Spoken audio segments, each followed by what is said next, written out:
This is my PRS Santana SE, and it might be the reason you can afford a PRS today. Okay, well, not this exact guitar, but let me explain. In case you're unfamiliar, this is Carlos Santana. All-around guitar icon and generally agreed to be pretty neat on the strings. By the late 70s, Carlos Santana had met Paul Reed Smith and begun using one of the original PRS guitars.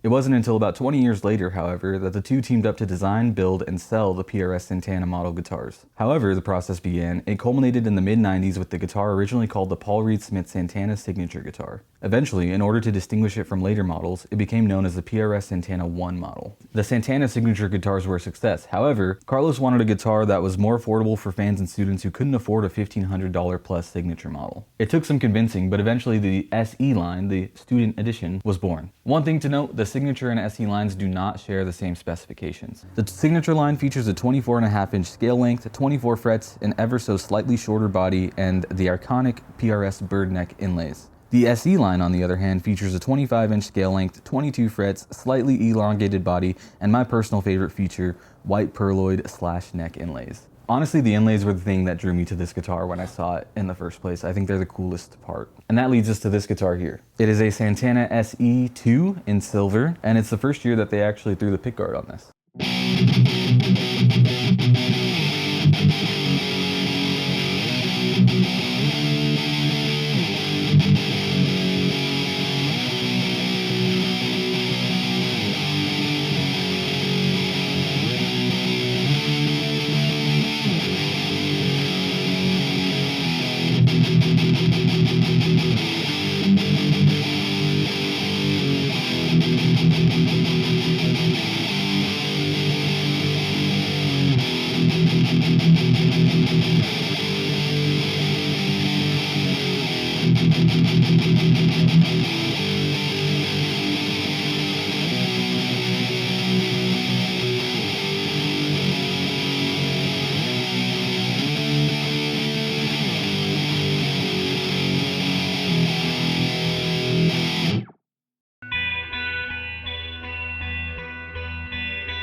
I scooped this guitar at a secondhand music store for $300. It had some battle scars, including a missing chunk at the end of the neck, but it was structurally sound and played amazing. At that price, I just couldn't say no, so I took it home and immediately got to work.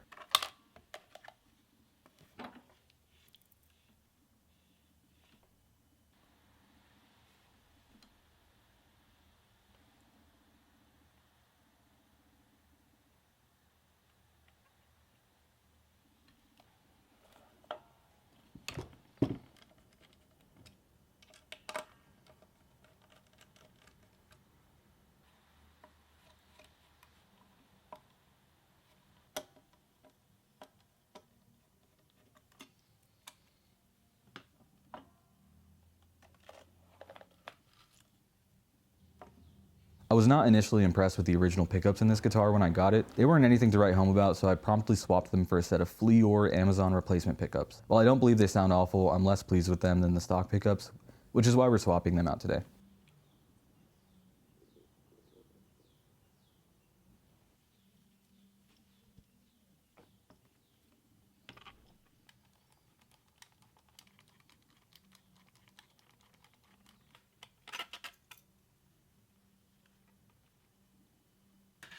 The pickups we're installing today are the Dimarzio DP192 Air Zone in the bridge and the DP193 Air Norton in the neck. These pickups were originally installed in my Charvel parts caster, which I've also made a video on. Go check that one out after this.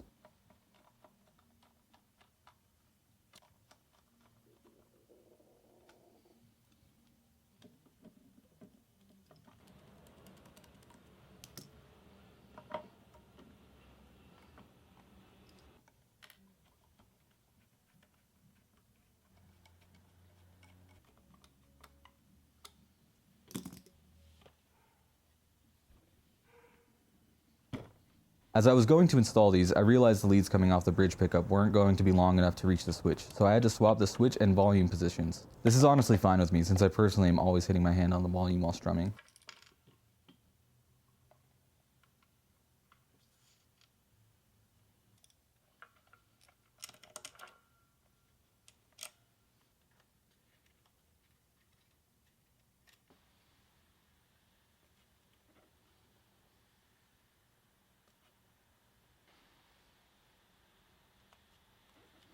The switch required a wider hole to slot it into, so I took a moment to drill that out.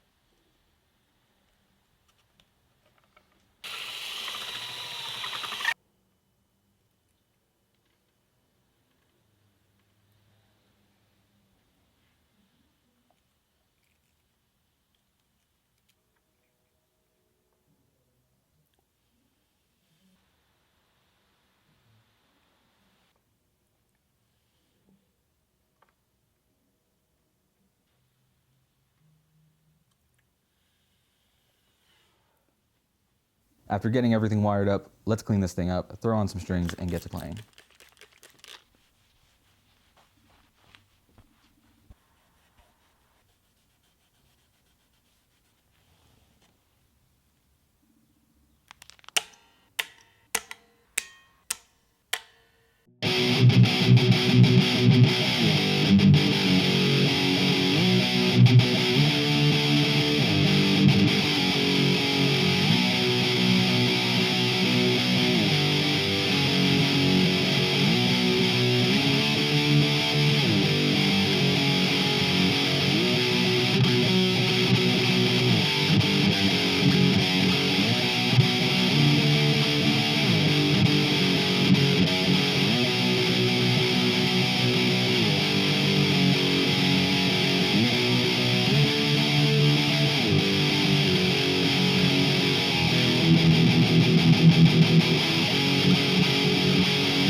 Well, that's gonna bring us to the end of today's video. I hope you all enjoyed this one. I had a ton of fun making this video, and I fell in love with this guitar as soon as I saw it, so I've been wanting to show it off forever. A huge shout out to ultimatesantana.com. That's where I was able to find a lot of the information for this video. If you liked this video, leave a like, consider subscribing. That would really help me out. And hey, if you didn't like this video, there's a button for that too. And let me know why in the comments. And let me know in the comments, have you had a chance to play a Santana SE or Signature? What were your thoughts? Did you enjoy it? Do you own one? I figured this guitar probably has a lot of history with a lot of people, so I wanted to highlight it today. Well anyways, I'll see you all in the next one. Peace.